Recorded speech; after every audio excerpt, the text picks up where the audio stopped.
ನಮ್ಮ ಸೈನಿಕರು surgical strike ಮಾಡಿದ್ರು. ಅವ್ರು ಮಾಡಿದ ಸರ್ಜಿಕಲ್ ಸ್ಟ್ರೈಕ್ ಪಾಕಿಸ್ತಾನ ವಿರುದ್ಧ. ನೀವು ಸರ್ಜಿಕಲ್ ಸ್ಟ್ರೈಕ್ ಮಾಡ್ಬೇಕು. ನೀವು ಸರ್ಜಿಕಲ್ ಸ್ಟ್ರೈಕ್ ಮಾಡ್ಬೇಕು. ತಯಾರಿದ್ದೀರಾ? ನೀವು ಕಾಂಗ್ರೆಸ್ಸಿಗರ ಮನೆಗೆ ಹೋಗ್ಬೇಕು. ಬಾಂಬ್ ಹಾಕ್ಬೇಡಿ. ಇದಕ್ಕಿಂತ ಅದನ್ನ ತೋರಣ ಇದೆಯೇನ್ರಿ? ಈಗ ಹೇಳ್ರಿ, ನಾನು ಕೊಟ್ಟೆ ಅಂತ ಎದೆ ಬಡ್ಕತ್ತಾರಲ್ಲ, ಯಾರದ್ದು ಕೊಟ್ರಿ? ಗಂಡನ್ ಕಿತ್ತು ಹೆಂಡತಿ ಕೊಟ್ರಿ. ನೀರು ಇಲ್ಲದೆ ತಲೆ ಬೋಳ್ಸೋದು ಹೆಂಗೆ ಅಂತ ಕಾಂಗ್ರೆಸ್ನವ್ರ ಹತ್ರ ಕಲಿಬೇಕು. ನೀರು ಇಲ್ಲದೆ ಬೋಳ್ಸೋದು ಹೆಂಗೆ ಅಂತ ಕಲಿಬೇಕು. ಜೋಬಿಗೆ ಕೈ ಹಾಕ್ದಂಗೆ ಪಿಕ್ ಪ್ಯಾಕೆಟ್ ಮಾಡೋದು ಹೆಂಗೆ ಅಂತ ಏನಾದ್ರು ಕಲ್ತ್ರೆ ಅದು ಕಾಂಗ್ರೆಸ್ ಗೌರ್ಮೆಂಟ್ ಇಂದ ಕಲಿಬೇಕು. ಯಾವ ಕಾಲದಲ್ಲಿ ಇದೆಯಪ್ಪ ನೀನು? ಸಿದ್ದರಾಮಯ್ಯನವರ ಕಾಲ 20 ರೂಪಾಯಿ ನಡೆಯಂಗಿಲ್ಲ, ಏನಿದ್ರು 100, 200, 500.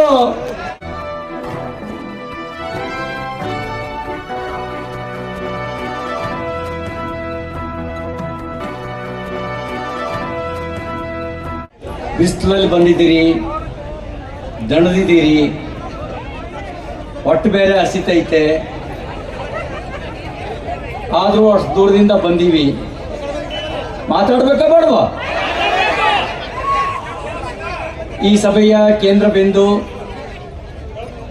ಈ ಭಾಗದ ಜನಪ್ರಿಯ ಲೋಕಸಭಾ ಸದಸ್ಯರು.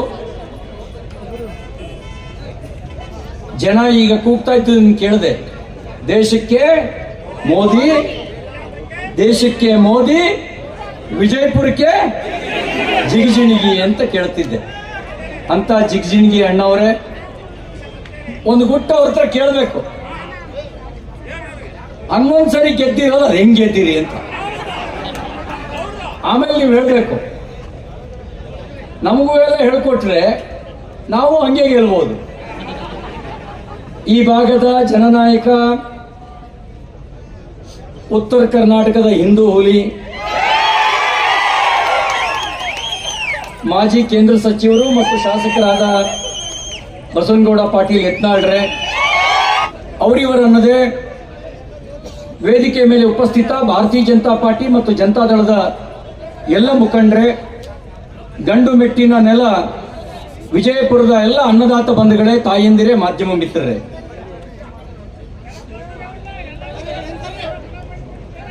ನಮ್ಮದು ಜನತಾ ದಳದ್ದು ಹೊಸ ಸಂಬಂಧ ಏನಲ್ಲ, ನಮ್ದು ಹಳೆ ಸಂಬಂಧ. ಹಂಗೆ ಹೇಳ್ಬೇಕು ಅಂದ್ರೆ ರಾಜೇಗೌಡ್ರೆ, ನೀವು ಅವ್ರ ಮೂಲ ಹೇಳಿದ್ರಿ, ನಿಮ್ಮ ಮೂಲ ಹೇಳೇ ಇಲ್ಲ. ನೀವು ಏನ್ ಸೋಮನಗೌಡ್ರೆ, ಅವ್ರು ಇವ್ರ ಮೂಲ ಹೇಳೇ ಇಲ್ಲ.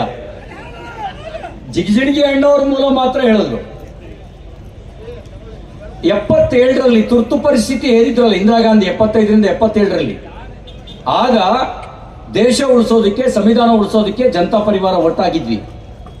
83ರಲ್ಲಿ ರಾಮಕೃಷ್ಣ ಹೆಗಡೆ ಅವರು ಮೊದಲನೇ ಬಾರಿ ಮುಖ್ಯಮಂತ್ರಿ ಆದಾಗ ಭಾರತೀಯ ಜನತಾ ಪಾರ್ಟಿಯ 18 ಶಾಸಕರು ಬೆಂಬಲ ಕೊಟ್ಟು ಅವರು ಮುಖ್ಯಮಂತ್ರಿ ಆಗೋದಕ್ಕೆ, ಕಾಂಗ್ರೆಸ್ಸೇತರ ಸರ್ಕಾರ ಬರೋದಕ್ಕೆ ಕಾರಣ ಆಗಿದ್ವಿ. 2006ರಿಂದ 2020 ಮ್ಯಾಚು ನಾವೇನೋ 20 ಓವರ್ ನಿಮಗೆ ಬಿಟ್ಕೊಟ್ವಿ. ಅವಾಗಲೂ ಕುಮಾರಸ್ವಾಮಿ ಅವರು ಮುಖ್ಯಮಂತ್ರಿ ಆಗೋದಕ್ಕೆ, 20 ತಿಂಗಳ ಕಾಲಕ್ಕೆ ಮುಖ್ಯಮಂತ್ರಿ ಆಗೋದಕ್ಕೆ ನಿಮ್ ಜೊತೆಗಿದ್ವಿ. ಈಗ ಮತ್ತೆ ಒಂದಾಗಿದ್ದೀವಿ. ನಮ್ಮ ಕಡೆಯಿಂದ ಯಾವ ಮೋಸ ಆಗಲ್ಲ, ಚಿಂತೆ ಮಾಡಬೇಡ್ರಿ. ಈಗ ಒಂದಾಗಿರೋದು 92ರ ವಯೋವೃದ್ಧ ನಾಯಕ ಮಾಜಿ ಪ್ರಧಾನಿ ದೇವೇಗೌಡರು ಏನ್ ಹೇಳಿದ್ರು ಗೊತ್ತಾ? ಈ ದೇವೇಗೌಡಂಗೆ ಮಂಡಿ ನೋವು, ನಡೆಯಕ್ಕಾಗಲ್ಲ, ಆದ್ರೆ ಬುದ್ಧಿ ಇದ್ದೇ ನಾನು ಒಟ್ಟಾಗಿದ್ದೀವಿ. ಮೋದಿ ಮತ್ತೊಮ್ಮೆ ಮೋದಿ ಅವರು ಪ್ರಧಾನಮಂತ್ರಿ ಆಗಬೇಕು ಅಂತ ಒಟ್ಟಾಗಿದ್ದೀವಿ. ಮುಂದುವರೆದು ಹೇಳಿದ್ರು, ಯಾರಿದಾರ್ರಿ ಮೋದಿ ಮುಂದೆ ಅಂತ ಕೇಳಿದ್ರು. ನಾನೀಗ ನಿಮ್ಮನ್ನು ಕೇಳಕ್ ಬಯಸ್ತೇನೆ. ಈಗ ಎಂತಾಯಿ, ಈಗ ಗಂಡು ಮಾಡ್ಕೊಂಡ ಮೇಲೆ ತಾನೆ ಹೆಣ್ಣು ನೋಡಕ್ ಬರೋದು. ಈ ಕಾಂಗ್ರೆಸ್ಸಿಗೆ ಪ್ರಧಾನಮಂತ್ರಿ ಯಾರು ಅಂತ ಕೇಳ್ರಿ, ಯಾರು ಅಂತ ಗೊತ್ತೇ ಇಲ್ಲ. ಗಂಡೇ ಗೊತ್ತು ಮಾಡದೆ ಹೆಣ್ಣು ಕೊಡ್ರಿ ಅಂತ ಹೇಳ್ತಾರೆ. ಯಾರಪ್ಪ ನಿಮ್ ಗಂಡು ಅಂದ್ರೆ, ಯಾರಿಗಾದ್ರೂ ರಾತ್ರಿ ಕೊಡ್ರಿ ಅಂದ್ರೆ ಹಾಗೆ ಕೊಡಕ್ ನಿಮ್ ಗಂಡು ಯಾರಪ್ಪ? ಅವ್ರಿಗೇನ್ ಚಿಂತೆ ಅಂದ್ರೆ ರಾಹುಲ್ ಗಾಂಧಿ ಗಂಡು ಅಂದ್ರೆ ಬರೋ ಹೆಣ್ಣು ಓಡೋಗ್ಬಿಟ್ರೆ ನೀವು ಬೇಕಾದ್ರೆ ನಮ್ಮನ್ನು ಬಾವಿಯಾಗ ಹಾಕ್ರಿ, ನಮಗೆ ನೇಣಿ ಓಡ್ರಿ, ಆದ್ರೆ ಈ ಮನುಷ್ಯ ಮಾತ್ರ ಬ್ಯಾಡ್ರಿ ಅಂತ ಓಡೋಗ್ಬಿಡ್ತಾರಲ್ಲ. ಅದಕ್ಕೆ ಅವ್ರ ಗಂಡು ಯಾರು ಅಂತ ತಯಾರು ಮಾಡಂಗಿಲ್ಲ. ನಾವು ತಯಾರು ಮಾಡಿದ್ದೇವೆ ಗಂಡು. ನಮ್ಮ ಗಂಡು ಜಗಮೆಚ್ಚಿದ ಗಂಡು. ನಮ್ಮ ಗಂಡು 23,000 ಭಾರತೀಯರನ್ನ ಉಕ್ರೇನ್ ರಷ್ಯಾ ಮಧ್ಯದ ಯುದ್ಧದಿಂದ ಸುರಕ್ಷಿತವಾಗಿ ಕರ್ಕೊಂಡು ಬಂದಂತ ಗಂಡು. ನಮ್ಮ ಗಂಡು 140 ಕೋಟಿ ಜನರಿಗೆ ₹1 ತೆಗೆದುಕೊಳ್ಳದೆ ಕೋವಿಡ್ನ ಸಂಕಷ್ಟ ಕಾಲದಲ್ಲಿ ನಮ್ಗೆಲ್ಲರಿಗೂ ಇಂಜೆಕ್ಷನ್ ಕೊಡಿಸಿ ನಮ್ಮನ್ನೆಲ್ಲರನ್ನ ಬದುಕಿಸಿದಂತ ಭಗವಂತ ರೂಪದ ಗಂಡು. ನಮ್ಮ ಗಂಡು ಗರೀಬಿ ಕಲ್ಯಾಣ ಅನ್ನ ಯೋಜನೆಯ ಮೂಲಕ 84 ಕೋಟಿ ಜನರಿಗೆ ನಿರಂತರವಾಗಿ ಅಕ್ಕಿ ಕೊಡ್ತಿರೋ ಗಂಡು. ಈಗೇನು ಅಕ್ಕಿ ಬರ್ತಾ ಇತ್ತಲ್ಲ, ಅದು ಯಾರು ಕೊಡ್ತಿರೋದು ಅಂತ ಅನ್ಕಂಡ್ರಿ? ಸಿದ್ದರಾಮಯ್ಯವ್ರು ಕೇಳ್ರಿ, ಒಂದ್ ಕಾಳಾರು ನಿಮ್ದು ಆಯ್ತಾ ಅಂತ ಕೇಳ್ರಿ. ಆದ್ರೂ ಹೇಳ್ತಾರೆ ನುಡಿದಂತೆ ನಡೆದಿದ್ದೆ. 10 kg ಅಕ್ಕಿ ಎಲ್ಲಾಯ್ತು? 10 kg 10 kg ಎಲ್ಲಿ? ಮೋದಿ ಕೊಡೋ 5 kg ಬಿಟ್ರೆ ನಿಮ್ದು ಎಲ್ಲಾಯ್ತಪ್ಪ? ಯಾರ್ದು ದುಡ್ಡು? ಹಂಗಿವ್ರ ಲೆಕ್ಕ, ಹಂಗಿವ್ರ ಲೆಕ್ಕ ಎಲ್ಲೈತೆ? ಆ ಗಂಡು ನಮ್ ಗಂಡು. ಗುಜರಾತ್ನ ಮುಖ್ಯಮಂತ್ರಿಯಾಗಿ ಅಲ್ಲಿ ಜನಮನ್ನಣೆಗೆ ಪಾತ್ರ ಆಗಿ ಕಳೆದ 10 ವರ್ಷಗಳಿಂದ ಸಂಕಷ್ಟದಲ್ಲಿದ್ದಂತ ದೇಶವನ್ನ ಪಾರು ಮಾಡಿ ಜಗತ್ತಿನ 5ನೇ ಆರ್ಥಿಕ ಶಕ್ತಿಯಾಗಿ ಬೆಳೆಸಿದಂತ ಗಂಡು ನರೇಂದ್ರ ಮೋದಿ. ನಾವು ಅವರ ನೇತೃತ್ವದಲ್ಲಿ ಮತ ಕೇಳಿಕ್ ಬಂದಿದ್ದೇವೆ.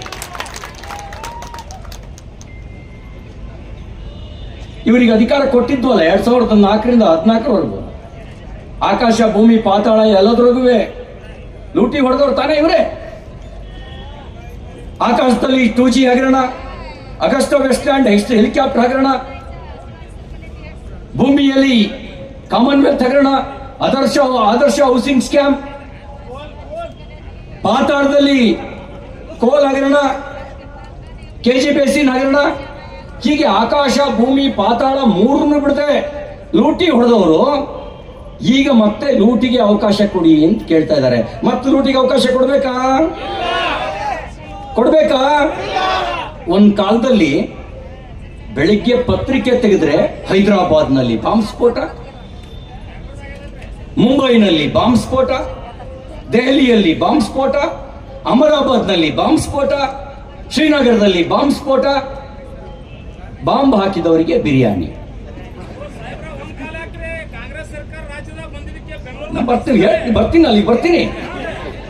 ಬರ್ತೀನಿ.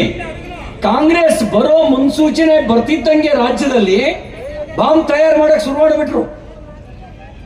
ಮಂಗಳೂರಿನಲ್ಲಿ ಕುಕ್ಕರ್ ನಲ್ಲಿ ಬಾಂಬ್ ತಗೊಂಡು ಹೋಗ್ತಿದ್ರು ತಾಯಿ. ಅದು ತಗೊಂಡು ಹೋಗ್ತಿದ್ದು ಎಲ್ಲಿ ಗೊತ್ತಾ?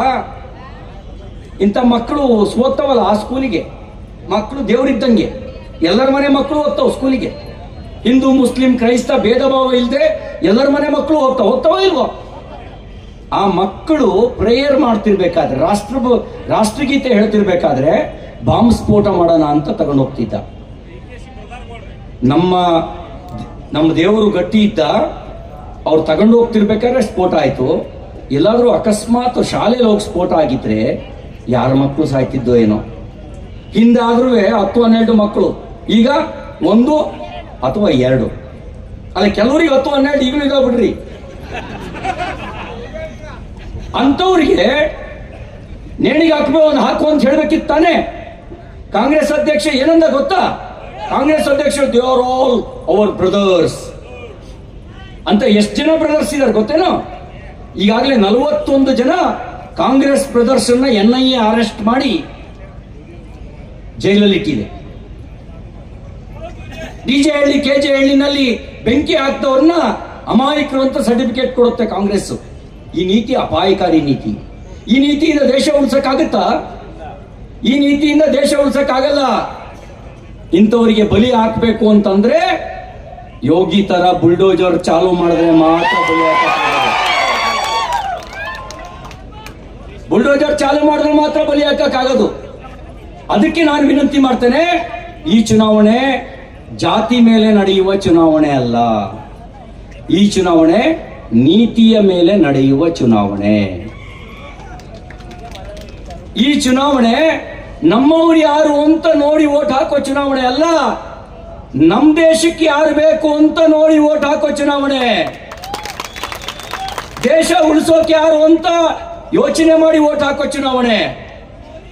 ನಮ್ಮವ್ರು ಯಾರು ಅಂತ ವೋಟ್ ಹಾಕಿದ್ರಿ, ನಮ್ಗೇನ್ ಕೊಟ್ರು ಅಂತ ನೋಡಿ ವೋಟ್ ಹಾಕಿದ್ರಿ. ಆದ್ರೆ ಈಗ ನಮಗೇನ್ ಕೊಟ್ರು ಅಂತ ನೋಡಿ ವೋಟ್ ಹಾಕೋದಲ್ಲ. ನಮ್ ದೇಶ ಯಾರು ಉಳಿಸ್ತಾರೆ, ನಮ್ಮ ಮಕ್ಕಳ ಭವಿಷ್ಯಕ್ಕೆ ಯಾರಾಗ್ತಾರೆ ಅಂತ ನೋಡಿ ವೋಟ್ ಹಾಕಬೇಕು. ಅದಕ್ಕಾಗಿ ಮತ್ತೊಮ್ಮೆ ಮೋದಿ, ಮತ್ತೊಮ್ಮೆ ಮೋದಿ ಅವರಿಗೆ ಆಶೀರ್ವಾದ ಮಾಡಿ ಅಂತ ಕೇಳಕ್ ಬಂದಿದ್ದೀನಿ. 2 ದಿನದ ಹಿಂದೆ ಡಾಕ್ಟರ್ BR ಅಂಬೇಡ್ಕರ್ ಅವರ 133ನೇ ಜಯಂತಿ. ಅಂಬೇಡ್ಕರ್ ಕಾಂಗ್ರೆಸ್ ಬಗ್ಗೆ ಏನ್ ಹೇಳಿದ್ರು ಗೊತ್ತೇನೋ? ಕಾಂಗ್ರೆಸ್ ಒಂದು ಉರಿಯುವ ಮನೆ, ಹತ್ತಿರ ಹೋದರೆ ಸುಟ್ಟು ಭಸ್ಮವಾಗುತ್ತೀರಿ. ಯಾರು ಹೇಳಿದ ಮಾತು? ಅಂಬೇಡ್ಕರ್ ಹೇಳಿದ ಮಾತು, ಬಾಬಾ ಸಾಹೇಬ್ ಅಂಬೇಡ್ಕರ್ ಹೇಳಿದ ಮಾತು. ಕಾಂಗ್ರೆಸ್ ಒಂದು ಉರಿಯುವ ಮನೆ, ಹತ್ತಿರ ಹೋದ್ರೆ ಸುಟ್ಟು ಭಸ್ಮವಾಗುತ್ತೀರಿ. ಇದನ್ನ ನಾನು ಹೇಳಿದ್ದಲ್ಲ. ಅಂಬೇಡ್ಕರ್ ಅವರನ್ನ 2 ಬಾರಿ ಚುನಾವಣೆಯಲ್ಲಿ ಸೋಲಿಸಿದ ಪಾರ್ಟಿ ಕಾಂಗ್ರೆಸ್. 2 ಬಾರಿ ಸೋಲಿಸಿದ ಪಾರ್ಟಿ ಕಾಂಗ್ರೆಸ್. ಯೋಚನೆ ಮಾಡ್ಬೇಕಲ್ಲ. ನಮ್ಮ ಮೇಲೆ ಆರೋಪ ಮಾಡ್ತಾರೆ, ಬಿಜೆಪಿ ಬಂದ್ರೆ ಸಂವಿಧಾನ ಬದಲಾಯಿಸ್ತಾರೆ. ಸಂವಿಧಾನಕ್ಕೆ ಬಲ ಕೊಟ್ಟಿದ್ದು ಭಾರತೀಯ ಜನತಾ ಪಾರ್ಟಿ. ಅಂಬೇಡ್ಕರ್ ಅವರ ಪಂಚಧಾಮಗಳನ್ನ ಪಂಚತೀರ್ಥಗಳನ್ನಾಗಿ ಪರಿವರ್ತನೆ ಮಾಡಿದ್ದು ಭಾರತೀಯ ಜನತಾ ಪಾರ್ಟಿ. ಇನ್ನೊಂದು ಸುಳ್ಳು ಏನು ಅಂದ್ರೆ, ಬಿಜೆಪಿ ಬಂದ್ರೆ ಮೀಸಲಾತಿ ಕಿತ್ತಾಕ್ತಾರೆ. ನಾವು ಮೀಸಲಾತಿ ಕಿತ್ತಾಕ್ಲಿಲ್ಲ, ಮೀಸಲಾತಿಯನ್ನ ಹೆಚ್ಚು ಮಾಡಿ ಮೀಸಲಾತಿ ಪರ ಇದೆ ಭಾರತೀಯ ಜನತಾ ಪಾರ್ಟಿ ಅಂತ ತೋರಿಸ್ತವ್ರು ನಾವು. SC ಮೀಸಲಾತಿ 15 ಇತ್ತು, 17 ಮಾಡಿದ್ದು ಕಾಂಗ್ರೆಸ್ ಅಲ್ಲ, ಭಾರತೀಯ ಜನತಾ ಪಾರ್ಟಿ. ST ಮೀಸಲಾತಿ 3 ಇತ್ತು, ಅದನ್ನ 7 ಮಾಡಿದ್ದು ಭಾರತೀಯ ಜನತಾ ಪಾರ್ಟಿ. ಲಂಬಾಣಿ ಸಮಾಜಕ್ಕೆ ನೆನಪು ಮಾಡ್ಲಿಕ್ಕೆ ಬಯಸ್ತೇನೆ, ಲಂಬಾಣಿ ತಾಂಡ್ಯ ಅಭಿವೃದ್ಧಿ ನಿಗಮವನ್ನು ಸ್ಥಾಪನೆ ಮಾಡಿದ್ದು ಭಾರತೀಯ ಜನತಾ ಪಾರ್ಟಿ ಅನ್ನೋದನ್ನ ಹೆಮ್ಮೆಯಿಂದ ಹೇಳಲಿಕ್ಕೆ ಬಯಸ್ತೇನೆ. ಸೇವಾಲಾಲ್ ಜಯಂತಿ ಪ್ರಾರಂಭ ಮಾಡಿದ್ದು ನಾವು. ಸೂರಗಣ್ಣನ ಕೊಪ್ಪದ ಅಭಿವೃದ್ಧಿಗೆ ಅನುದಾನ ಕೊಟ್ಟಿದ್ದು ನಾವು. ಈಗ ಲಂಬಾಣಿ ಅಕಾಡೆಮಿಯನ್ನು ಸ್ಥಾಪಿಸೋದ್ರ ಮೂಲಕ ಲಂಬಾಣಿ ಭಾಷೆ ಮತ್ತು ಸಂಸ್ಕೃತಿಯ ಉಳಿವಿಗಾಗಿ ಯೋಗದಾನ ಮಾಡಿದ್ದು ಭಾರತೀಯ ಜನತಾ ಪಾರ್ಟಿ.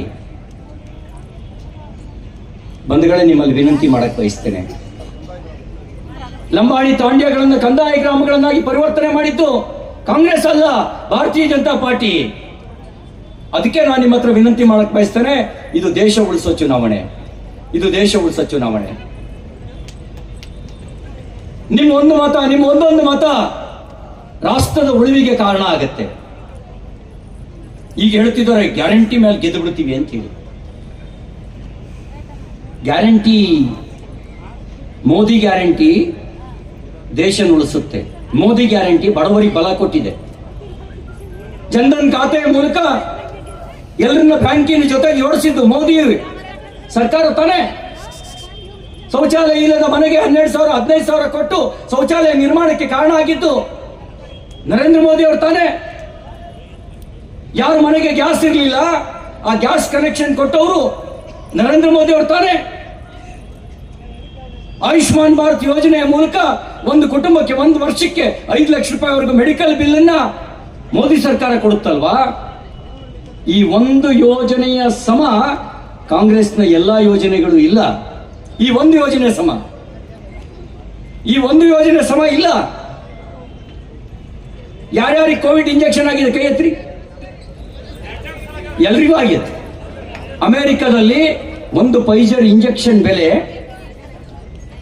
34,000, 2 ಇಂಜೆಕ್ಷನ್ಗೆ 68,000, 3 ಇಂಜೆಕ್ಷನ್ಗೆ 1,02,000. ನಾವೆಷ್ಟು ಕೊಟ್ಟಿದ್ದೀವಿ ದುಡ್ಡು? ಕಾಸು ಕೊಟ್ಟಿದೀವ ನಾವು? ಕೊಟ್ಟಿದೀವ ಕಾಸು? ₹1 ಕಾಸು ಕೊಡ್ಲಿಲ್ಲ. ಆದ್ರೆ ನಮ್ಮ ಭಾರತೀಯರ ಜೀವ ಉಳಿಬೇಕು ಅಂತ 140 ಕೋಟಿ ಜನರಿಗೆ 1 ಲಕ್ಷ ಖರ್ಚಾದ್ರೂ ಪರವಾಗಿಲ್ಲ ಅಂತೇಳಿ ಹಣ ಕೊಟ್ಟಿದ್ದು ನಮ್ಮ ಮೋದಿ. ಆ ಋಣ ತೀರ್ಸ್ಬೇಕ ಬೇಡ? ನಾವು ಆ ಋಣ ತೀರ್ಸೋದಕ್ಕೆ ಮತ ಹಾಕಿ ಅಂತ ವಿನಂತಿ ಮಾಡ್ಲಿಕ್ಕೆ ಬಂದಿದ್ದಾನೆ. ಅವರು ಮನೆಗೆ ವರ್ಷಕ್ಕೆ ತಿಂಗಳಿಗೆ 2,000. ಮೋದಿ ಒಬ್ಬ ವ್ಯಕ್ತಿಗೆ ಜೀವ ಉಳಿಸೋದಕ್ಕೆ ₹1 ಲಕ್ಷ, ₹1,02,000 ಇಂಜೆಕ್ಷನ್ ಕೊಟ್ಟಿದ್ದಾರೆ. ಒಬ್ಬ ವ್ಯಕ್ತಿಗೆ ಮನೇಲಿ 5 ಜನ ಇದ್ರೆ ₹5 ಲಕ್ಷ, 10 ಜನ ಇದ್ರೆ 10 ಲಕ್ಷ. ₹1 ತಗೊಳ್ಳಿಲ್ಲ ಮೋದಿ ಅವರು. ಋಣ ತೀರಿಸಬೇಕಲ್ಲ ನಾವು. ನಮ್ಮ ದೇಶದ ಸೈನಿಕರಿಗೆ ಕಾಶ್ಮೀರದಲ್ಲಿ ಕಲ್ಲು ಹೊಡಿತಿದ್ರು. ಮೋದಿ ಬಂದ್ಮೇಲೆ ಹೇಳಿದ್ರು, ನೀವು ಉತ್ತರ ಕೊಡಬೇಕಾಗಿಲ್ಲ, ನಿಮ್ ಬುಲೆಟ್ ಉತ್ತರ ಕೊಡ್ಲಿ ಅಂತ ಹೇಳಿದ್ರು. ಅವತ್ತಿನಿಂದ ಎಲ್ಲ ಬಂದಾಯ್ತಲ್ಲ. ಅಂದ್ರೆ ಮತ್ತೆ ಕಲ್ಲೋಡಿಯ ಅಂಗಡಿ ತೆರಿಬೇಕಾ? ಮತ್ತೆ ಭಯೋತ್ಪಾದನೆಗೆ ಬಲ ಬರ್ಬೇಕಾ? ಅದಕ್ಕೆ ನಾನು ನಿಮ್ಮ ಹತ್ರ ವಿನಂತಿ ಮಾಡಕ್ ಬಂದಿದ್ದೇನೆ. ಈ ಚುನಾವಣೆ ದೇಶ ಉಳಿಸೋ ಚುನಾವಣೆ. ಈ ಚುನಾವಣೆ ದೇಶ ಉಳಿಸೋ ಚುನಾವಣೆ. ಇನ್ನು ಬಹಳ ಜನ ಹೇಳಿದ್ರು, ಗ್ಯಾರಂಟಿ ಬಗ್ಗೆ ಮಾತಾಡಿದ್ರು. ಅವ್ರ ಗ್ಯಾರಂಟಿ ಅದನ್ನ ಅರ್ಥ ಮಾಡ್ಕೊಳ್ಬೇಕಾದ ಅವಶ್ಯಕತೆ ಇದೆ. ಅವ್ರ ಗ್ಯಾರಂಟಿ ಏನು ಅಂತ ಜಾಸ್ತಿ ಮಾಡಿದ್ರು.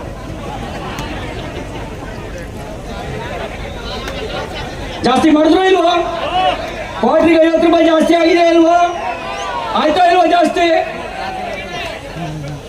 ನಿಮಗೆ ಇಲ್ಲ ಅನ್ಕೊಂಡ್ಬಿಡ್ತಾರ. ನೀವು ಜಾಸ್ತಿ ಆಗಿದೆ ಇಲ್ವಾ? ಬಡವರು ಕುಡಿಯೋದಕ್ಕೆ ಸಾಹುಕಾರರಿಗೆ ಇನ್ನೂ ಜಾಸ್ತಿ ಮಾಡಿದ್ದಾರೆ. ಬಡವರು ಕುಡಿಯೋದಕ್ಕೆ ನಾನು ಹೇಳಿದ್ದು. 1 ಕ್ವಾರ್ಟ್ರಿಗೆ ₹1 ₹50 ಅಂದ್ರೆ ಒಂದು ಮನೇಲಿ ಒಬ್ಬನೇ ದಿನಕ್ಕೆ 1 ಕ್ವಾರ್ಟರ್ ಕುಡಿತಾನೆ ಅಂದ್ರೆ ₹1,500 ಬಂತು. 2 ಕ್ವಾರ್ಟರ್ ಕುಡಿದ್ರೆ ₹3,000 ಬಂತು. 2 ಜನ ಕುಡಿಯೋರಿದ್ರೆ ₹6,000. ನೆಂಟರು ಬಂದ್ರು ಅಂತ ತೋರಿಸಿದ್ರೆ ₹8,000. ಅದರಲ್ಲಿ ₹6,000 ಜೋಬಲ್ಲಿ ಇಟ್ಟು ಗಂಡನ ಹತ್ರ ಕಿತ್ತು ಹೆಂಡತಿ ಕೊಟ್ಟು ನಾನು ಕೊಟ್ಟೆ ನುಡಿದಂತೆ ನಡೆದಿದ್ದೇವೆ. ನಾನು ಕೊಟ್ಟೆ ಯಾರು ಕೊಟ್ರು? ಗಂಡನ್ ಕಿತ್ತಿದ್ದು, ಹೆಂಡತಿ ಕೊಟ್ಟಿದ್ದು, ನಾನು ಕೊಟ್ಟೆ ಅಂತ ಹೇಳಿದ್ದು. ಬೆಲೆ ಏರಿಕೆ, ಬಸ್ ದರ ಏರಿಕೆ ಮಾಡಿದ್ರು. ಹೆಂಗಸರಿಗೆ ಫ್ರೀ ಅಂದ್ರು. ಉತಾರು ಪಾಣಿ ಉತಾರ ಬೆಲೆ ₹15 ಇತ್ತು, ಈಗ ₹30. ಇನ್ಕಮ್ ಸರ್ಟಿಫಿಕೇಟ್ ₹50 ಕೊಡ್ಬೇಕು. ಡೆತ್ ಸರ್ಟಿಫಿಕೇಟಿಗೆ ₹50 ಕೊಡ್ಬೇಕು. ಮುಂಚೆ ₹20 ಕೊಟ್ರೆ ಚಾಪಕ್ಕಾಗ ಸಿಕ್ತಿತ್ತು. ಈಗ 100, 200, 500. ಯಾವ ಕಾಲದಲ್ಲಿ ಇದೆಯಪ್ಪ ನೀನು? ಸಿದ್ದರಾಮಯ್ಯನವ್ರ ಕಾಲ ₹20 ನಡೆಯಂಗಿಲ್ಲ. ಏನಿದ್ರು 100, 200, 500. ನೀರು ಇಲ್ಲದೆ ತಲೆ ಬೋಳ್ಸೋದು ಹೆಂಗೆ ಅಂತ ಕಾಂಗ್ರೆಸ್ನವ್ರ ಹತ್ರ ಕಲಿಬೇಕು. ನೀರು ಇಲ್ಲದೆ ಬೋಳ್ಸೋದು ಹೆಂಗೆ ಅಂತ ಕಲಿಬೇಕು. ಜೋಬಿಗೆ ಕೈ ಹಾಕ್ದಂಗೆ ಪಿಕ್ ಪ್ಯಾಕೆಟ್ ಮಾಡೋದು ಹೆಂಗೆ ಅಂತ ಏನಾದ್ರು ಕಲ್ತ್ರೆ ಅದು ಕಾಂಗ್ರೆಸ್ ಗೌರ್ಮೆಂಟ್ ಇಂದ ಕಲಿಬೇಕು. ಜೋಬಿಗೆ ಕೈ ಹಾಕಿದ್ರೆ ಲಪ್ಪ ಅಂತ ಹಿಡ್ಕತ್ತೀರಿ. ನಿಮ್ ಜೋಬಿಗೆ ಕೈ ಹಾಕ್ದಂಗೆ ನಿಮ್ ಯಜಮಾನರ ಜೋಬೇ ಖಾಲಿ. ಇಷ್ಟು ಮಾತ್ರ ಅಲ್ಲ, ರಿಜಿಸ್ಟ್ರೇಷನ್ ಫೀಸ್ ಜಾಸ್ತಿ ಮಾಡಿದ್ರು. ವೆಹಿಕಲ್ ರಿಜಿಸ್ಟ್ರೇಷನ್ ಅದನ್ನು ಜಾಸ್ತಿ ಮಾಡಿದ್ರು. ಇದರಿಂದ ಮುಂದಕ್ಕೆ ಹೋಗಿ ಏನ್ ಮಾಡಿದ್ರು ಗೊತ್ತಾ? ಬಿಜೆಪಿ ಸರ್ಕಾರ ಇದ್ದಾಗ ಒಂದು ಬೋರ್ವೆಲ್ ಕೊಡಿಸಿದ್ರೆ ₹10,000 ಕಟ್ಟಿದ್ರು ಸಾಕಿತ್ತು. ಕಂಬ ಹಾಕಿ ಲೈನ್ ಎಳೆದು TC ಹಾಕೋ ಜವಾಬ್ದಾರಿ ಆ KEB ಅವ್ರದಿತ್ತು. ಈಗ ಕಂಬನೂ ನಿಮ್ದೆ, ಲೈನು ನಿಮ್ದೆ, ಟ್ರಾನ್ಸ್ಫಾರ್ಮರ್ಗೂ ನೀವೇ ದುಡ್ಡು ಕೊಡಬೇಕು. 3 ರಿಂದ 4 ಲಕ್ಷ ಖರ್ಚಾಗತ್ತೆ. ಇಷ್ಟಾದ್ಮೇಲೆ ಕರೆಂಟ್ ಇದೆಯಾ ಊರಾಗೆ? ಕರೆಂಟ್ ಇದೆಯಾ? ಒಬ್ಬ ಬೋರ್ವೆಲ್ ಹಾಕಿಸ್ತವನಿಗೆ 3 ರಿಂದ 4 ಲಕ್ಷ ಖರ್ಚಾಗತ್ತೆ. ಇದನ್ನ ಹಗಲು ದರೋಡೆ ಅಂತ ಕರಿಬೇಕಾ ಮಾಡುವ? ಇದಕ್ಕಿಂತ ಹಗಲು ದರೋಡೆ ಇದೆಯೇನ್ರಿ? ಈಗ ಹೇಳ್ರಿ, ನಾನು ಕೊಟ್ಟೆ ಅಂತ ಎದೆ ಬಡ್ಕತ್ತಾರಲ್ಲ, ಯಾರದ್ದು ಕೊಟ್ರಿ? ಗಂಡನ ಕಿತ್ತು ಹೆಂಡತಿ ಕೊಟ್ರಿ. ಬೆಲೆ ಏರಿಕೆ ಮಾಡಿ, ಒಂದ್ ಕಡೆ ಬೆಲೆ ಏರಿಕೆ ಮಾಡಿ, ಇನ್ನೊಂದ್ ಕಡೆಗೆ ನುಡಿದಂತೆ ನಡೆದಿದ್ದೇವೆ ಅಂತ ಡೈಲಾಗ್ ಹೊಡೆದ್ರಿ. ಮೋದಿ ಕೊಡ್ತಿರೋ ಅಕ್ಕಿನ ಚೀಲನೂ ಮೋದಿದೆ, ನಾನು ಕೊಟ್ಟೆ ಅಂತ ಹೇಳಿದ್ರಿ. ನಿಮ್ಗೊಂದು ಲೆಕ್ಕ ಹೇಳ್ತೀನಿ ಕೇಳಿ. ಒಂದು ಚೀಲ ಯೂರಿಯಾ ಗೊಬ್ಬರಕ್ಕೆ 268 ರೂಪಾಯಿ ಬೆಲೆ ಇದೆ. ಸಬ್ಸಿಡಿ ಎಷ್ಟು ಕೊಡ್ತಾರೆ ಗೊತ್ತಾ? ಮೋದಿ 2900 ರೂಪಾಯಿ ಕೊಡ್ತಾರೆ. ಒಂದು ಚೀಲ ಗೊಬ್ಬರಕ್ಕೆ ಮೋದಿ ಕೊಡೋದು 2900. ಅವ್ರು ಏನಾದ್ರು 2900 ರೂಪಾಯಿ ಸಬ್ಸಿಡಿ ಕೊಡದೇ ಇದ್ರೆ 3168 ರೂಪಾಯಿ ಒಂದು ಚೀಲ ಯೂರಿಯಾ ಗೊಬ್ಬರದ ಬೆಲೆ ಆಗುತ್ತೆ. ಒಂದು ಚೀಲ ಯೂರಿಯಾ ಗೊಬ್ಬರದ ಬೆಲೆ. ಇದು ಸಿದ್ದರಾಮಯ್ಯನವ್ರ ಲೆಕ್ಕ. ಇದನ್ನ ತಿಳ್ಕೊಂಡು ಮನೆ ಮನೆಗೆ ತಿಳಿಸಿ. ಇದನ್ನ ಮನೆ ಮನೆಗೆ ತಿಳಿಸಿದ್ರೆ ಮಾತ್ರ ದೇಶ ಉಳಿಯುತ್ತೆ. ಅಕಸ್ಮಾತ್ ನಾವು ಕೊಟ್ಟಿದೀವಿ ಅಂತ ಅನ್ನೋ ಕಾಂಗ್ರೆಸ್ನವ್ರು ಬಂದು ಹೇಳಿದ್ರೆ ಕೇಳ್ಬೇಕು, ನೀವು ಯಾರ ಮನೆಗೆ ಕೊಟ್ರಿ ಅಂತ ಲೆಕ್ಕ ಹೇಳಬೇಕು. ಹ್ಞೂ ಕಣಪ್ಪ, ನಮ್ಗೆ ನಮ್ಮ ಯಜಮಾನ್ರ ಹತ್ರ ಕಿತ್ತು ನನಗೆ ಕೊಡಕ್ಕೆ ನೀನ್ ಯಾಕೆ ಬೇಕು ಅಂತ ಕೇಳಬೇಕು. ನೀವು ಕೇಳ್ತೀರನವಾ? ಕೇಳ್ತೀರಾ? ಪಕ್ಕ ಕೆಲವೊಂದ್ಸರಿ ಜೋರ ಕೈ ಎತ್ತೇಳ್ರಿ, ಕೇಳ್ತೀವಿ ಪಕ್ಕ.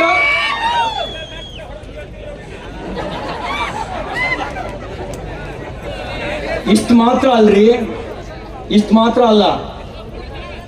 ಮೋದಿ ಇಲ್ದೇ ಇದ್ರೆ ಅಯೋಧ್ಯೆಯಲ್ಲಿ ರಾಮ ಮಂದಿರ ಕಟ್ಟಕ್ ಆಗ್ತಿತ್ತ? ನಾಳೆ ರಾಮನವಮಿ. 500 ವರ್ಷದ ನಂತರ ಬಾಲರಾಮ ತನ್ನೂರಿಗೆ ಬಂದಿದ್ದಾನೆ. ಬಾಲರಾಮನ ರಾಮನವಮಿ ನಾಳೆ ಇದೆ. 500 ವರ್ಷದ ನಂತರ ಅಯೋಧ್ಯೆಯಲ್ಲಿ. ಆ ಮೋದಿ ಪುಣ್ಯಾತ್ಮ ಇಲ್ಲದೆ ಆಗ್ತಿತ್ತೇನ್ರಿ? ಅಯೋಧ್ಯೆಯ ರಾಮನಿಗೆ ನ್ಯಾಯ ಸಿಕ್ಕಿದೆ. ಕಾಶಿಯ ಆದಿ ವಿಶ್ವೇಶ್ವರನಿಗೆ ನ್ಯಾಯ ಸಿಗ್ಬೇಕೋ ಬೇಡವ? ಮಥುರೆಯ ಶ್ರೀಕೃಷ್ಣನಿಗೆ ನ್ಯಾಯ ಸಿಗ್ಬೇಕೋ ಬೇಡವ? ಆ ಮಥುರೆಯ ಕೃಷ್ಣನಿಗೆ, ಕಾಶಿ ವಿಶ್ವೇಶ್ವರನಿಗೆ ನ್ಯಾಯ ಕೊಡುವ ಸಾಮರ್ಥ್ಯ ಇರೋದು ಭಾರತೀಯ ಜನತಾ ಪಾರ್ಟಿಗೆ, ನರೇಂದ್ರ ಮೋದಿ ಅವರಿಗೆ. ಅದಕ್ಕಾಗಿ ಭಾರತೀಯ ಜನತಾ ಪಾರ್ಟಿಗೆ ಮತ ಹಾಕಿ ಅಂತ ವಿನಂತಿ ಮಾಡಿಕೊಳ್ಳುತ್ತೇನೆ.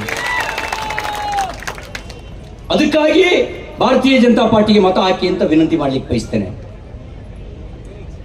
ಕಾಂಗ್ರೆಸ್ಸಿನ ಪರಿಸ್ಥಿತಿ ಹೆಂಗೈತೆ ಗೊತ್ತೇನೋ? ನಮ್ಮ ಬಹಳ ವರ್ಷದ ಗೆಳೆಯ ಲಕ್ಷ್ಮಣಪ್ಪ ಸೌದಿ ಆ ಬಿಜೆಪಿ ಒಳಗಿದ್ದಾಗ ಯಾರ ಪರ್ಮಿಷನ್ ಬೇಕಾಗಿರಲಿಲ್ಲ. ಭಾರತ್ ಮಾತಾ ಕಿ ಜೈ ಅಂತ ಕೂಗ್ತಿದ್ವಿ. ಈಗಲ್ಲಿ ಕಾಂಗ್ರೆಸ್ ಒಳಗೆ ಅವ್ರ ಪರ್ಮಿಷನ್ ತಗೋಬೇಕು. ಖರ್ಗೆ ಸಾಹೇಬ್ರೆ ತಪ್ಪು ತಿಳ್ಕೊಬೇಡ್ರಿ, ನಾವು ಒಂದ್ಸರಿ ಹೇಳ್ಬಿಡನ್ರಿ ಅಂತ ಪರ್ಮಿಷನ್ ತಗೋಬೇಕು. ಎಂತ ದುಸ್ಥಿತಿ ಬಂತ್ರಿ. ಅದೇ ಪಾಕಿಸ್ತಾನ್ ಜಿಂದಾಬಾದ್ ಅಂತ ಕೂಗಕ್ಕೆ ಯಾರು ಪರ್ಮಿಷನ್ ಬೇಡ ಕಾಂಗ್ರೆಸ್ನವರಿಗೆ. ಕೇಳಿದಿರ್ತಾನೆ ನೀವೆಲ್ಲ. ವಿಧಾನಸೌಧ ಪ್ರಜಾಪ್ರಭುತ್ವದ ದೇಗುಲ, ಕರ್ನಾಟಕದ ಆತ್ಮ. ಅಂತ ಕಡೆಗಳಲ್ಲಿ ಕಾಂಗ್ರೆಸ್ನ ಒಬ್ಬ ರಾಜ್ಯಸಭಾ ಸದಸ್ಯ ಗೆದ್ದಾಗ ಕಾಂಗ್ರೆಸ್ ಸಂಭ್ರಮಿಸಿದ್ದು ಭಾರತ್ ಮಾತಾ ಕಿ ಜೈ ಅನ್ನೋ ಘೋಷಣೆ ಜೊತೆಗಲ್ಲ. ಅವರು ಸಂಭ್ರಮಿಸಿದ್ದು ಪಾಕಿಸ್ತಾನ್ ಜಿಂದಾಬಾದ್ ಅಂತ ಹೇಳಿ. ಈ ಕಾಂಗ್ರೆಸ್ನವ್ರು ಗೆದ್ರೆ ಪಂಚಾಯತಿಯಿಂದ ಪಾರ್ಲಿಮೆಂಟ್ನವರೆಗೂ ಅದೇ ಘೋಷಣೆ ಕೇಳುತ್ತೆ. ಇವತ್ತು ಕಾಂಗ್ರೆಸ್ ಗೆಲುವನ್ನು ಸಂಭ್ರಮಿಸುವ ಸ್ಥಿತಿ ದೇಶದೊಳಗಿಲ್ಲ. ಅದು ಪಾಕಿಸ್ತಾನದಲ್ಲಿ ಮಾತ್ರ ಸಂಭ್ರಮಿಸ್ತಾರೆ. ಅದಕ್ಕೆ ನಾನು ನಿಮ್ಮ ಹತ್ರ ವಿನಂತಿ ಮಾಡ್ತಾನೆ, ಈ ದೇಶದಲ್ಲಿ ಮತ್ತೆ ಮತ್ತೆ ಮತ್ತೆ ಮತ್ತೆ ದೇಶ ವಿದೇಶದಲ್ಲಿ ಯಾವ ಘೋಷಣೆ ಕೇಳಬೇಕು? ಭಾರತ್ ಮಾತಾ ಕಿ, ಭಾರತ್ ಮಾತಾ ಕಿ. ಭಾರತೀಯ ಜನತಾ ಪಾರ್ಟಿ ಗೆದ್ರೆ ಭಾರತ್ ಮಾತಾ ಕಿ ಜೈ. ಕಾಂಗ್ರೆಸ್ ಗೆದ್ರೆ ಏನ್ ಕೂಗಿದ್ರು ಮೊನ್ನೆ? ಬಾಯಿಲಿ ಹೇಳಕ್ಕಾಗತ್ತ? ನಾವು ಅನ್ನಂಗಿಲ್ರಿ.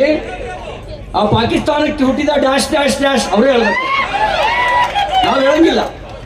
ಚೆನ್ನಾಗಿ ನಮ್ಮ ಬಸವನಗೌಡರು ಜವಾರಿ ಭಾಷೆ ಚೆನ್ನಾಗಿ ಹೇಳ್ತಾರೆ, ಹಂಗೆ ಹೇಳ್ಬೇಕಷ್ಟೇ. ನಾವು ಅನ್ನಂಗಿಲ್ರಿ. ಅದಕ್ಕೆ ನಾನು ನಿಮ್ಮ ಹತ್ರ ವಿನಂತಿ ಮಾಡ್ತಿರೋದೇನು ಅಂದ್ರೆ, ಒಂದೊಂದು ಓಟು ಮುಖ್ಯ. ಒಂದು ಓಟಿಂದ ಒಂದು ಸೀಟ್ ಬರುತ್ತೆ, ಒಂದು ಸೀಟಿಂದ ಒಂದು ಸರ್ಕಾರ ಬರುತ್ತೆ. ಮೈ ಮರೆತು ಕೂರಂಗಿಲ್ಲ. ಒಂದೊಂದು ಓಟು ಮುಖ್ಯ. ನಿಮ್ಮ ಮನೆಯ ಪ್ರತಿಯೊಂದು ಓಟು, ನಿಮ್ಮ ಊರಿನ ಪ್ರತಿಯೊಂದು ಓಟು ಭಾರತೀಯ ಜನತಾ ಪಾರ್ಟಿಯ ಕಮಲದ ಹೂವಿನ ಗುತ್ತಿಗೆ ಮತ ಹಾಕ್ಸೋದ್ರ ಮೂಲಕ ಮತ್ತೊಮ್ಮೆ ಮೋದಿ ಅವರು ಪ್ರಧಾನಮಂತ್ರಿ ಆಗೋದಕ್ಕೆ ಆಶೀರ್ವಾದ ಮಾಡಬೇಕು ಅಂತ ವಿನಂತಿ ಮಾಡಕ್ ಬಂದಿದ್ದೇನೆ. ಇನ್ನ 19 ದಿನ ಇದೆ ಚುನಾವಣೆಗೆ. ಎಷ್ಟು ದಿನ ಇದೆ? 19 ದಿನ ಇದೆ. ಇನ್ನು 19 ದಿನ ಮೋದಿ ವಾರಿಯರ್ಸ್ ಆಗಿ ಕೆಲಸ ಮಾಡಬೇಕು, ಮೋದಿ ಸೈನಿಕರಾಗಿ ಕೆಲಸ ಮಾಡಬೇಕು. ದೇಶಕ್ಕಾಗಿ ಮೋದಿ ಕೆಲಸ ಮಾಡ್ತಾರೆ, ಅವ್ರು ಹೇಳಿದ್ರು ನಾನು ಪ್ರಧಾನಮಂತ್ರಿ ಅಲ್ಲ, ಪ್ರಧಾನ ಸೇವಕ ಅಂತ ಅನ್ಕೊಂಡು ಕೆಲಸ ಮಾಡಿದ್ರು. ಜಗತ್ತಿನ ಎಲ್ಲಾ ಕಡೆ ಭಾರತದ ಗೌರವವನ್ನು ಹೆಚ್ಚು ಮಾಡಿದ್ರು. ಜಗತ್ತಿನ ಎಲ್ಲಾ ಕಡೆ ಭಾರತದ ಗೌರವವನ್ನು ಹೆಚ್ಚು ಮಾಡಿದ್ರು. ಏನ್ ಮಾತಾಡ್ಬೇಡಣ, ಗೌರವ ಹೆಚ್ಚು ಮಾಡಿದ್ರು. ನಾನು ನಿಮ್ಮ ಹತ್ರ ವಿನಂತಿ ಮಾಡೋದು ಇಷ್ಟೇನೆ, ಅಂತ ಪುಣ್ಯಾತ್ಮ ಮತ್ತೊಮ್ಮೆ ಪ್ರಧಾನಮಂತ್ರಿ ಆಗೋದಕ್ಕೆ 19 ದಿನ ಭಾರತೀಯ ಜನತಾ ಪಾರ್ಟಿ ಪರವಾಗಿ ಸಮಯ ಕೊಡೋಕೆ ತಯಾರಿದ್ದೀವಿ ಅನ್ನೋರು ಕೈ ಮೇಲೆ ಎತ್ತಿ.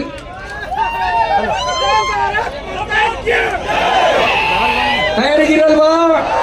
ಒಂದ್ಸರಿ ತೊಪ್ಪಿಗೆ ಬಿಚ್ಚಿ ಬೀಸ್ರಿ ಭಾರತ್ ಮಾತಾ ಕಿ ಕೇಸರಿ ಗಾಳಿ ಕಾಣ್ಬೇಕೆಲ್ಲ ಕಡೆಗೂ ಬೀಸ್ರಿ ಒಂದ್ಸರಿಯ ಭಾರತ್ ಮಾತಾ ಕಿ. ಸಮಯ ಕೊಡೋಕೆ ತಯಾರಿದ್ದೀವಿ ಅಂತ ಹೇಳಿದಿರಿ. ಇನ್ನು 19 ದಿನ ಮನೆ ಮನೆಗೆ ಹೋಗಿ ಮನವರಿಕೆ ಮಾಡಿಕೊಡಿ. ನಮ್ಮ ಸೈನಿಕರು ಸರ್ಜಿಕಲ್ ಸ್ಟ್ರೈಕ್ ಮಾಡಿದ್ರು. ಅವ್ರು ಮಾಡಿದ ಸರ್ಜಿಕಲ್ ಸ್ಟ್ರೈಕ್ ಪಾಕಿಸ್ತಾನ ವಿರುದ್ಧ. ನೀವು ಸರ್ಜಿಕಲ್ ಸ್ಟ್ರೈಕ್ ಮಾಡ್ಬೇಕು. ನೀವು ಸರ್ಜಿಕಲ್ ಸ್ಟ್ರೈಕ್ ಮಾಡ್ಬೇಕು. ತಯಾರಿದ್ದೀರಾ? ನೀವು ಕಾಂಗ್ರೆಸ್ಸಿಗರ ಮನೆಗೆ ಹೋಗ್ಬೇಕು. ಬಾಂಬ್ ಹಾಕ್ಬೇಡಿ, ಆದ್ರೆ ಅವ್ರಿಗೆ ಹೇಳಿ ದೇಶ ಉಳಿಬೇಕು. ದೇಶ ಉಳಿಸೋದಕ್ಕಾಗಿ ನೀನು ಪಂಚಾಯತಿಲಿ ಏನ್ ಮಾಡಿದ್ಯೋ ನಮಗೆ ಗೊತ್ತಿಲ್ಲ, MLA ಎಲೆಕ್ಷನ್ ಅಲ್ಲಿ ಏನ್ ಮಾಡಿದ್ಯೋ ಗೊತ್ತಿಲ್ಲ. ಇದು ದೇಶ ಉಳಿಸೋ ಚುನಾವಣೆ. ದೇಶಕ್ಕಾಗಿ ಭಾರತೀಯ ಜನತಾ ಪಾರ್ಟಿಗೆ ಮತ ಹಾಕುವಂತ ಅವ್ರ ವಿನಂತಿ ಮಾಡಬೇಕು. ಇದು ದೇಶ ಉಳಿಸೋ ಚುನಾವಣೆ ಅನ್ನೋದನ್ನ ಅವರಿಗೂ ಮನವರಿಕೆ ಮಾಡಿಕೊಡ್ಬೇಕು. ಅವರಲ್ಲಿರುವ ದೇಶಭಕ್ತಿಯನ್ನ ಜಾಗೃತಿಗೊಳಿಸಬೇಕು. ಅವ್ರಿಗೆ ಹೇಳಬೇಕು, ನಿಮ್ಮನ್ನು ಉಪಯೋಗಿಸಿಕೊಂಡು ಪಾಕಿಸ್ತಾನ್ ಜಿಂದಾಬಾದ್ ಅನ್ನೋರು ಬೆಳೀತಾ ಇದ್ದಾರೆ. ದೇಶಭಕ್ತರು ಕಾಂಗ್ರೆಸ್ ಬಿಟ್ಟು ಬನ್ನಿ ಅಂತ ಕರೆ ಕೊಡಬೇಕು. ಈ ಸಭೆ ಮೂಲಕ ನಾನು ವಿನಂತಿ ಮಾಡ್ಲಿಕ್ಕೆ ಬಯಸ್ತೇನೆ, ಯಾರು ನಿಜವಾದ ದೇಶಭಕ್ತರಿದ್ದೀರಿ, ಯಾರು ದೇಶದ ಅಭ್ಯುದಯವನ್ನು ಬಯಸ್ತೀರಿ, ಕಾಂಗ್ರೆಸ್ ತೊರೆದು ಬನ್ನಿ.